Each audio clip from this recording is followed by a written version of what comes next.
Sir, ಇದೇ ತಿಂಗಳು 7ನೇ ತಾರೀಕು 4ನೇ ತಿಂಗಳು 2026ರಂದು ಏನು ನಮ್ಮ ಚಿಕ್ಕಬಳ್ಳಾಪುರ ಜಿಲ್ಲೆ, ಕೋಲಾರ ಜಿಲ್ಲೆ ಹಾಗೂ ಬೆಂಗಳೂರು ಗ್ರಾಮಾಂತರ ಜಿಲ್ಲೆಯಲ್ಲಿ ಏನು ನೀರಿನ ಮೇಲೆ ಹೋರಾಟಗಳು ನಡೀತಾ ಇದೆ, ಆ ಹೋರಾಟಗಳನ್ನ ಒಳಗೊಂಡಂತೆ ನಮ್ಮದು ಕೂಡ ಇದೇ ತಿಂಗಳು ಚಿಕ್ಕಬಳ್ಳಾಪುರ ಶನಿಮಹಾತ್ಮ ದೇವಸ್ಥಾನದಿಂದ ಮಾನ್ಯ ಜಿಲ್ಲಾಧಿಕಾರಿಗಳ ಕಚೇರಿವರೆಗೂ ಕೂಡ ಪಾದಯಾತ್ರೆಯನ್ನು ಹಮ್ಮಿಕೊಂಡಿದ್ದೀವಿ. ಪಾದಯಾತ್ರೆ ಮೂಲಕ ರಾಜ್ಯ ಹಾಗೂ ಕೇಂದ್ರ ಸರ್ಕಾರದ ಗಮನ ಸೆಳೆಯೋದು ಮತ್ತು ಈ ನೀರಿನ ಏನು ಕಲುಷಿತ ನೀರು ನಮಗ್ ಬರ್ತಾ ಇದೆ, 3ನೇ ಹಂತದ ಶುದ್ಧೀಕರಣ ಮಾಡ್ದಿರಾ, ಟರ್ಷರಿ ಟ್ರೀಟ್ಮೆಂಟ್ ಏನ್ ಮಾಡ್ದಿರಾ, ಕೊಳಚೆ ನೀರ್ನ ನೇರವಾಗಿ ಏನ್ ನಮ್ ಕೆರೆಗಳಿಗೆ ಹರಿಸ್ತಾ ಇದ್ದಾರೆ, ಅದನ್ನ ವಿರುದ್ಧ ಮತ್ತು ಕೃಷ್ಣಾ ನದಿ ನೀರನ್ನ ನಮಗೆ ಚಿಕ್ಕಬಳ್ಳಾಪುರ ಏನು ನಮ್ಮ ಪಕ್ಕದ ಜಿಲ್ಲೆ ಗಡಿ ಭಾಗ ಜಿಲ್ಲೆ ಲೇಪಾಕ್ಷಿವರೆಗೂ ಕೃಷ್ಣಾ ನದಿ ನೀರು ಬಂದಿದೆ, ಆ ನೀರನ್ನ ನಮ್ ಚಿಕ್ಕಬಳ್ಳಾಪುರ ಹಾಗೂ ನಮ್ ಬೆಂಗಳೂರು ಗ್ರಾಮಾಂತರ ಜಿಲ್ಲೆಗೆ ಹರಿಸ್ಲಿ ಅಂತ ಒತ್ತಾಯವನ್ನು ಮಾಡ್ತಾ ಕೇಂದ್ರ ಹಾಗೂ ರಾಜ್ಯ ಸರ್ಕಾರಕ್ಕೆ ಮಾನ್ಯ ಜಿಲ್ಲಾಧಿಕಾರಿಗಳ ನೇತೃತ್ವದಲ್ಲಿ ಅವ್ರಿಗೆ ನಾವು ಮನವಿ ಪತ್ರವನ್ನು ಕೊಡುವಂತ ಕೆಲಸ 7ನೇ ತಾರೀಕು ಮಾಡ್ತಾ ಇದೀವಿ ಸರ್.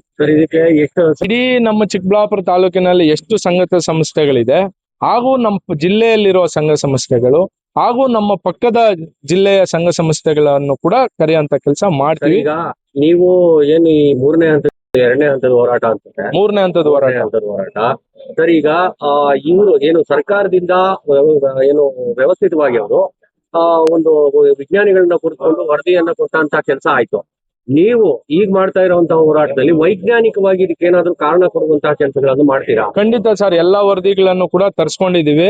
ನಮ್ಮ ಮನೆಯಲ್ಲಿರೋರು ನಮ್ಮ ಪರನೇ ಮಾತಾಡ್ತಾ ಇರೋ ಹೊರತು ಬೇರೆಯವ್ರ ಪರ ಮಾತಾಡಲ್ಲ. ಹಂಗಾಗಿ ಸರ್ಕಾರ ಅವರೇ ರಚನೆ ಮಾಡ್ಕೊಂಡಿರೋಂತ ಸಮಿತಿ ಏನಿದೆ ಅವ್ರ ಪರ ಹೇಳಿಕೆಯನ್ನು ಕೊಟ್ಟಿದೆ. ಈಗ ಇದಕ್ಕೆ ನೀವು ವೈಜ್ಞಾನಿಕವಾಗಿ ಅವರಿಗೆ ಈ ನೀರು ಕುಡಿಯೋದಕ್ಕೆ ಅಥವಾ ಈ ಬಳಸಿದ್ರೆ ಈ ರೀತಿ ಪ್ರಾಬ್ಲಮ್ಗಳಾಗುತ್ತೆ ಅನ್ನುವಂತಹ ಅದಕ್ಕೆ ವೈಜ್ಞಾನಿಕವಾಗಿ ಏನಾದ್ರೂ ನಿಮ್ಮ ಮನವಿ ಪತ್ರದ ಜೊತೆಗೆ ವರದಿಯನ್ನು ಕೊಡುವಂತದ್ದು ಏನಾದ್ರೂ ಇದೆಯಾ? ವರದಿನೂ ಕೊಡ್ತೀವಿ, ವೈಜ್ಞಾನಿಕವಾಗಿ ಇಲ್ಲಿನ ಸಮಸ್ಯೆಗಳನ್ನು ಕೂಡ ಎತ್ತಿ ಹಿಡಿತೀವಿ. ಏನೇನ್ ಇಲ್ಲಿ ಸಮಸ್ಯೆಗಳಾಗಿದೆ ಪ್ರತಿಯೊಂದು ಕೂಡ ಜನರ ಗಮನಕ್ಕೂ ಇದೆ, ಸರ್ಕಾರದ ಗಮನಕ್ಕೂ ಇದೆ. ಅವರೇ ಒಂದ್ಸಲ ಹೇಳ್ತಾರೆ ಇದು ಕುಡಿಯೋಕೆ ಯೋಗ್ಯ ಅಲ್ಲ, ಅಂತರ್ಜಲ ವೃದ್ಧಿಗೆ ಅಂತ ಹೇಳ್ತಾರೆ. ಈಗ ಜಾನುವಾರುಗಳಾಗಿರ್ಬೋದು, ನಮ್ಮ ಪಕ್ಷಿ ಪ್ರಾಣಿಗಳಾಗಿರ್ಬೋದು, ಇವೆಲ್ಲ ಯಾವ ನೀರು ಕುಡಿಬೇಕು ಸರ್? ಹಂಗಾದ್ರೆ ಸರ್ ಅವ್ರು ಹೇಳ್ತಾರೆ ಸರ್ ಈ ಕೂಡ ಕುಡಿಬಹುದು ಈ ನೀರು, ಯಾವುದೇ ಸಮಸ್ಯೆ ಇಲ್ಲ. ಮತ್ತೆ ಒಂದು ವರದಿಯಲ್ಲಿ ಬೇಡ ಅಂತ ಹೇಳ್ತಾರೆ, ಒಂದು ವರದಿಯಲ್ಲಿ ಕುಡಿಬಹುದು ಅಂತ ಹೇಳ್ತಾರೆ. ಅವ್ರು ಯಾವ ನಿಲುವು ಮೇಲೆ ಇದ್ದಾರೆ ಹಂಗಾದ್ರೆ? ಅದೇ ನೀವು ಈಗ ಪ್ರಶ್ನೆ ಮಾಡ್ಬೇಕು. ಅದೇ ಸರ್, ಈಗ ಅವ್ರು ಯಾವ ನಿಲುವು ಮೇಲೆ ಇದ್ದಾರೆ? ಒಂದ್ಸಲ ಬೇಕು ಅಂತಾರೆ, ಒಂದ್ಸಲ ಬೇಡ ಅಂದ್ಮೇಲೆ ಅವ್ರು ಯಾವ ನಿಲುವು ಮೇಲೆ ಇದ್ದಾರೆ? ಹಂಗಾಗಿ ನಮ್ಮ ಒತ್ತಾಯ ಏನಿದ್ರು ಈ ಕಲುಷಿತ ನೀರು ಏನ್ ಬರ್ತಾ ಇದೆ ಇದು ಶೀಘ್ರವಾಗಿ ನಿಲ್ಬೇಕು. 3ನೇ ಹಂತ ಶುದ್ಧೀಕರಣ ಆಗಿನೇ ಈ ನೀರು ನಮಗ್ ಕೊಡ್ಬೇಕು. ಅದರ ಹೊರತುಪಡಿಸಿ ನಮ್ಮ ಗಡಿ ಭಾಗದ ಆಂಧ್ರ ಜಿಲ್ಲೆಯಲ್ಲಿ ಏನು ನಮ್ಮ ಕೃಷ್ಣಾ ನದಿ ನೀರು ಹರಿತಾ ಇದೆ, ಆ ಅಮೃತ ನೀರನ್ನ ನಮ್ಮ ಚಿಕ್ಕಬಳ್ಳಾಪುರ ಜಿಲ್ಲೆಗೆ, ಕೋಲಾರ ಜಿಲ್ಲೆಗೆ ಹರಿಸ್ಬೇಕು.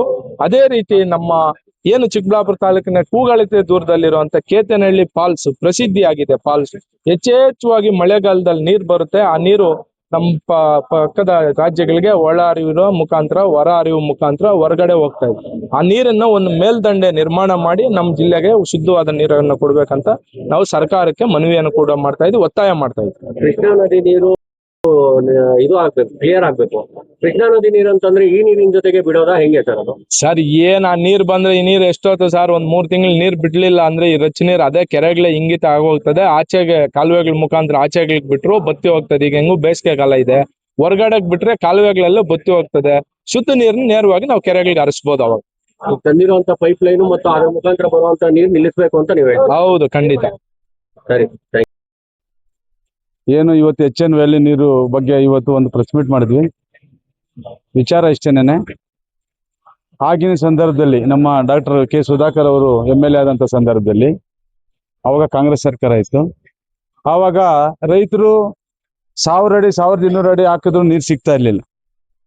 ಅಂತ ಪರಿಸ್ಥಿತಿ, ಇದು ಬರಡು ಭೂಮಿ ಆಗಿದ್ದರಿಂದ ಅದು ಪರಿಸ್ಥಿತಿ ಅನುಭವ ಇತ್ತು. ಅದಕ್ಕೋಸ್ಕರ ಅವತ್ತಿನ ಪರಿಸ್ಥಿತಿಗೆ ಅನುಗುಣವಾಗಿ ಅವರು HN ವ್ಯಾಲಿ ನೀರನ್ನ ಇಲ್ಲಿಗೆ ಚಿಕ್ಕಬಳ್ಳಾಪುರಕ್ಕೆ ತರೋದಕ್ಕೆ ಪ್ರಯತ್ನ ಪಟ್ಟು ತಂದ್ರು.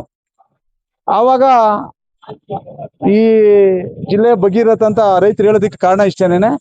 ಆಗ ಏನು 1200 1000 ಅಡಿ ನೀರು ಬೋರ್ವೆಲ್ ಹಾಕ್ತಾ ಸಿಗದೇ ಇದ್ದಂತ ಸಂದರ್ಭದಲ್ಲಿ 300 ಅಡಿ 400 ಅಡಿ ಸಿಗುವಂತ ಪರಿಸ್ಥಿತಿ ನಿರ್ಮಾಣ ಆಯ್ತು. ಅದಕ್ಕೆ ಎಲ್ರು ಅದನ್ನ ಭಗೀರಥ ಅಂತ ಒಪ್ಕೊಳ್ಳೇಬೇಕು. ಯಾಕಂದ್ರೆ ರೈತರ ಅಭಾವ ಏನಿತ್ತು ಅದನ್ನ ಪಾಪ ಅವ್ರು ತೀರ್ಸಿದ್ರು. ಅವಾಗ ಅದು ಏನಾಯ್ತು ಅಂದ್ರೆ ಈಗ ಹೋಗ್ತಾ ಹೋಗ್ತಾ ಭೂಮಿ ಒಳಗೆ ಹೋಗ್ತಾ ಏನಾಯ್ತು, ಅದು ಎಲ್ಲ ಪಕ್ಕದ ಬೋರ್ವೆಲ್ಗೂ ಬಾವಿಗಳಿಗೆಲ್ಲ ಅದು ವಿಸ್ತರಣೆ ಆಯ್ತು. ಆಗ ಈಗ ಆ ನೀರು ಈಗ ನಾವು ಕುಡಿಯಕ್ಕೆ ಈಗ ರೆಡಿ ಆಗ್ಬಿಟ್ಟಿದೆ. ಅದು ಈಗ ಮೊದ್ಲೇನಂದ್ರೆ ಎಲ್ಲೋ ಕೆರೆಗಳಲ್ಲಿ ಹೋಗ್ತದೆ, ಬೋರ್ಗೆ ಹೋಗ್ತದೆ ಅಂದ್ಕೊಂಡಿದ್ರು. ಬಟ್ ಅದು ಹಳ್ಳಿಗಳಲ್ಲಿ ಈಗ ಎಲ್ಲಾ ಕಡೆ ಬೋರ್ವೆಲ್ಗಳೆಲ್ಲ ಅದೇ ನೀರೇ ಬಂದ್ಬಿಟ್ಟಿರೋದ್ರಿಂದ ಈಗ ಎಲ್ಲಾ ಕಡೆನೂ ರೋಗಗಳು ಅದು ಇದು ಈಗ ಸ್ಟಾರ್ಟ್ ಆಗ್ಬಿಟ್ಟಿದೆ ಜಿಲ್ಲೆಯಲ್ಲಿ. ಈ ಬಿಸಿಲಿಗೆ ಇನ್ನೂ ಜಾಸ್ತಿ ಆಗ್ಬಿಟ್ಟಿದೆ. ಆದ್ರಿಂದ ಈಗ ಆಗಿನ ಪರಿಸ್ಥಿತಿ ಹಂಗಿತ್ತು. ಅವಾಗ ಯಾರು ಇದನ್ನ ಸರಿ ಇಲ್ಲ ಅಂತ ಹೇಳಿದ್ರು, ಕೆಲವರು ಸರಿ ಇಲ್ಲ ಅಂತ ನೀರಾವರಿ ರೋಡ್ ಸಮಿತಿಯವ್ರು ಹೇಳಿದ್ರು.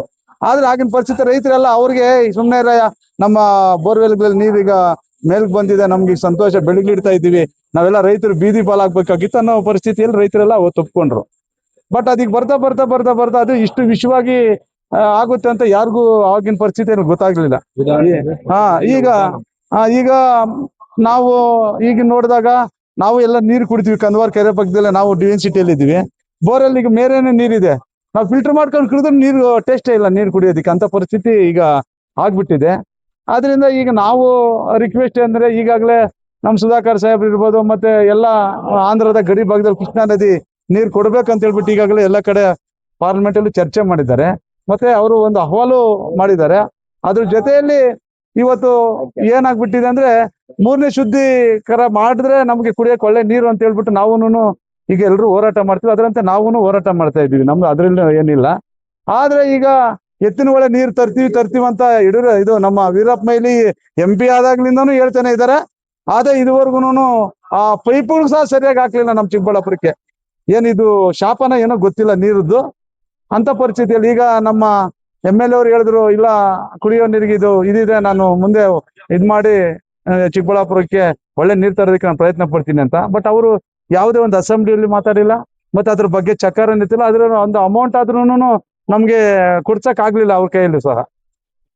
ಈಗ ಇಂಥ ಪರಿಸ್ಥಿತಿಯಲ್ಲಿ ಇವತ್ತು ನಾವ್ ಏನ್ ಆಗ್ತಾ ಇಲ್ಲ. ಅದರಿಂದ ಅಟ್ಲೀಸ್ಟ್ ಹೋರಾಟ ಆದ್ರೂ ಮಾಡಿದ್ರೆ ಅದಕ್ಕೊಂದು ಬೆಲೆ ಬರುತ್ತೆ, ಮತ್ತೆ ಜನ ಎಚ್ಚೆತ್ಕೊಳ್ಳಿ. ಎಲ್ರಿಗೂ ಕೊಟ್ಟಿರೋಂಥದ್ದೇ, ನಮ್ಗೆ ಒಬ್ರಿಗೆ ಅಲ್ಲ ಅಂತ ಈಗ ನಮ್ಮ ಹರೀಶ್ ಅವರು ತುಂಬಾ ಪಾಪ ಪ್ರಯತ್ನ ಪಟ್ಟು ಎಲ್ಲರನ್ನೂ ಸೇರಿಸಿ ಕೂತ್ಕೊಂಡು ಚರ್ಚೆ ಮಾಡಿದ್ದಾರೆ. ಇದಕ್ಕೆ ನಾವು ಬೇರೆಯವ್ರಿಗೆಲ್ಲ ಹೇಳಿದೀವಿ. ಈಗ ಇಲ್ಲಿ ಏನಾಗ್ಬಿಟ್ಟಿದೆ ಅಂದ್ರೆ, 4-5 ಗುಂಪುಗಳು ಚಿಕ್ಕಬಳ್ಳಾಪುರದಲ್ಲಿ ಸೇರ್ಕೊಂಡು ಇವ್ರು ಒಂದಾಗಿ ಹೋರಾಟ ಮಾಡಿದ್ರೆ ಅದಕ್ಕೊಂದು ಅರ್ಥ ಬರ್ತದೆ ಅಂತ ನನ್ನ ವೈಯಕ್ತಿಕ ಅದು. ಬಟ್ ಇವ್ರು ಆಗಕ್ ಆಗ್ತಾ ಇಲ್ಲ. ಇವರು ನಾನು ಮೊದ್ಲಿಂದ ಮಾಡ್ಕೊಂಡ್ಬಂದಿದ್ದೀನಿ, ನಾವೇ ಮೇನ್ ಅಂತ ಕೆಲವರು, ಇನ್ನೊಬ್ರು ಇದಕ್ಕೂ ಅವ್ರಿಗೆ ಸಂಬಂಧ ಇಲ್ಲ ಅಂತ ಹೇಳೋದು. ಇದು ಅದರ ಆಗಿರೋದ್ರಿಂದ ಸರ್ಕಾರನೂ ಏನ್ ಇವರಲ್ಲಿ ಒಗ್ಗಟ್ಟೆ ಇಲ್ಲ ಅನ್ನೋ ತರ. ಯಾಕಂದ್ರೆ ಈ ಪರಿಸ್ಥಿತಿ ಬಂದಾಗ ಆ ಸರ್ಕಾರನ ಅದ್ರ ಎಚ್ಚೆತ್ಕೊಳಕ್ ಆಗ್ತಾ ಇಲ್ಲ. ಅದಕ್ಕೆ ನಾವ್ ಹೇಳೋದೇನಂದ್ರೆ, ಈಗ ಸರ್ಕಾರ ಸಿದ್ದರಾಮಯ್ಯನವ್ರು ಇದಾರೆ, ಅವತ್ತು ನೀರ್ ತಂದವ್ರು ಅವ್ರೇನೇನೆ, ಆಯ್ತಲ್ವಾ? ಅವರು ಅವತ್ತು ಹೇಳಿದ್ರು, ಆಯ್ತಲ್ವಾ, ಕುಡಿಯೋ ನೀರಿಗೆ ಬೇಕಾದ್ರೆ ಮುಂದೆ ಏನೋ ಮಾಡೋಣ ಅಂತ.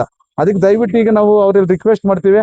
ಈಗ ಚಿಕ್ಕಬಳ್ಳಾಪುರ ಜಿಲ್ಲೆ ಮತ್ತು ಕೋಲಾರ ಗ್ರಾಮಾಂತರ ಜಿಲ್ಲೆಗಳು ಇವತ್ತು ಜನ ಏನಾದ್ರು ಉಳ್ಕೋಬೇಕಾದ್ರೆ ದಯವಿಟ್ಟು 3ನೇ ಶುದ್ಧೀಕರಣ ಮಾಡಿ ಆ ಜನರಿಗೆ ಅನುಕೂಲ ಮಾಡ್ಕೊಡ್ಬೇಕು ಅಂತ ಹೇಳ್ಬಿಟ್ಟು ನಾನು ಅವ್ರಲ್ಲಿ ರಿಕ್ವೆಸ್ಟ್ ಮಾಡ್ತೇನೆ. ಮತ್ತೆ ಈ ಕೃಷ್ಣಾ ನದಿ ನೀರಿಗೆ ಏನು ಹತ್ತಿರದಲ್ಲಿದೆ, ಈಗ ಇದೆಲ್ಲ ಹೇಳಿದ್ರು ಏನು, ಈ ಕೆರೆಗೆ ನೀರ್ ಹೋದ್ಮೇಲೆ ಆ ನೀರ್ ಬರ್ಬೇಕಂತ. ದಯವಿಟ್ಟು ಆ ನೀರ್ ಫಸ್ಟ್ ಬರ್ಲಿ, ಆಮೇಲೆ ಈ ಕೆರೆ ನೀರ್ ಹೋಗೋದು ಬಿಡೋದು ಆಮೇಲೆ ಇದಾಗ್ಲಿ. ಅದು ಮೇಲೇನೆ ಇಲ್ಲ. ಅದೇನೋ ಹೇಳ್ತಾರಲ್ಲ, ಇನ್ನ ಮದ್ವೆನಾಗಿಲ್ಲ ಅವಾಗೆ ಮಗು ಬೇಕಂದ್ರೆ ಹೆಂಗೆ, ಆ ಪರಿಸ್ಥಿತಿ ಇದೆ. ದಯವಿಟ್ಟು ಇದಕ್ಕೆ ಎಲ್ರು ನಾನು ಎಲ್ಲಾ ಹೋರಾಟಗಾರರಲ್ಲಿ ಮತ್ತೆ ರೈತರಲ್ಲಿ ರಿಕ್ವೆಸ್ಟ್ ಮಾಡೋದೇನಂದ್ರೆ, ಈ ಒಂದು ಹೋರಾಟಕ್ಕೆ ನಾವು ಒಬ್ರೇ ಅಲ್ಲ, ದಯವಿಟ್ಟು ಎಲ್ರೂ ಭಾಗವಹಿಸಿ ಇದನ್ನ ಗೊಳಿಸಿದ್ರೆ ಮಾತ್ರ ನಮ್ಮ ಜಿಲ್ಲೆಗೆ ಒಳ್ಳೆ ಅನುಕೂಲ ಆಗುತ್ತೆ. ಇಲ್ಲ ಅಂದ್ರೆ ಈಗಂತೂ ನಾವೊಂದು ಹಂಗ ಹಿಂಗ ಏನೋ ಹಿಂದೆ ಎಲ್ಲ ಚೆನ್ನಾಗಿ ತಿಂದು ಇರೋದ್ರಿಂದ ನಮ್ಗೇನು ಆತರ ಕಾಯಿಲೆಗಳು ಕಾಣಿಸ್ತಾ ಇಲ್ಲ. ಬಟ್ ಈಗಿರೋ ಹುಟ್ಟೋ ಮಕ್ಕಳಿಗೆ ಇವಾಗ ನಾಳೆ ಅವರು ಯಾವ ತರ ಹುಡ್ತಾರ ಅನ್ನೋದನ್ನ ಅರ್ಥ ಆಗ್ತಾ ಇಲ್ಲ, ಅಂತ ಪರಿಸ್ಥಿತಿ ಇದೆ. ಅದಕ್ಕೆ ದಯವಿಟ್ಟು ನಾನು ಹೇಳೋದು, ಪತ್ರಿಕಾ ಮಾಧ್ಯಮದಲ್ಲಿ ನಾನು ರಿಕ್ವೆಸ್ಟ್ ಮಾಡೋದು ಇಷ್ಟೇನೆ, ಈ ವಿಚಾರವನ್ನ ಹೆಚ್ಚಾಗಿ ಸ್ವಲ್ಪ, ಯಾಕಂದ್ರೆ ನೀವು ಈ ಜಿಲ್ಲೆಯಲ್ಲಿ ನೀರು ಕುಡಿತಾ ಇದ್ದೀರಾ, ನಿಮ್ಗೂ ಗೊತ್ತಾಗಿದೆ ಅದರ ಅರ್ಥ. ಅದಕ್ಕೆ ನೀವು ಹೆಚ್ಚಾಗಿ ಇದನ್ನ ಪತ್ರಿಕೆಗಳಲ್ಲಿ ಬರೋಂಗೆ ಮತ್ತು ಮಾಧ್ಯಮಗಳಲ್ಲಿ ಬರೋಂಗೆ ಮಾಡಿ, ಆಯ್ತಾ, ಆ ಜನರನ್ನ ಒಂದು ವೇದಿಕೆಗೆ ತರೋದಕ್ಕೆ ತಾವೆಲ್ಲರೂ ಪ್ರಯತ್ನ ಪಡ್ಬೇಕಂತ ನಾನು ನಿಮ್ಮ ಮೂಲಕ ಹೇಳಕ್ಕೆ ಇಷ್ಟಪಡ್ತೀನಿ. ಈಗ ಈ ಹೋರಾಟದ ಆಗ್ತಾರೆ ಅಂತ ಹೇಳ್ಬಿಟ್ಟು ಹೇಳಕ್ಕೆ ನನ್ಗೆ ಈಗ, ಯಾಕಂದ್ರೆ ಇನ್ನ ಡಿಸ್ಕಸ್ ಮಾಡಿಲ್ಲ, ಯಾರನ್ನ ನಮ್ಮ ಸಂಸದನ್ನ ಇನ್ನ ಡಿಸ್ಕಸ್ ಮಾಡಿಲ್ಲ. ಇವತ್ತೇನೋ ಸಾಯಂಕಾಲ ಬರ್ತಾರಂತೆ, ಅವ್ರಿಗೂ ಒಂದು ಗಮನಕ್ಕೆ ತರ್ತೀವಿ. ಸರ್ ಈಗ ಇದೆಯಲ್ಲ, ಮೊದ್ಲು ನೀವು ಪಾಪ ನೀರ್ ತಂದಿರಿ, ನಿಮ್ದೇನು ಇದ್ರಲ್ಲಿ ತಪ್ಪಿಲ್ಲ.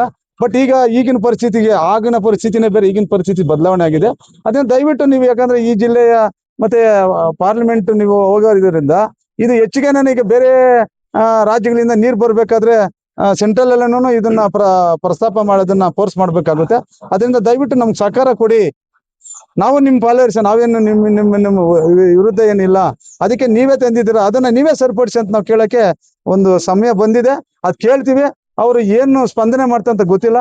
ಸ್ಪಂದನೆ ಮಾಡಿದ್ರೆ ನಾವು ವೆಲ್ಕಮ್, ಜೊತೆಲಿ ಹೋಗಕ್ ರೆಡಿ ಇದೀವಿ ಸರ್.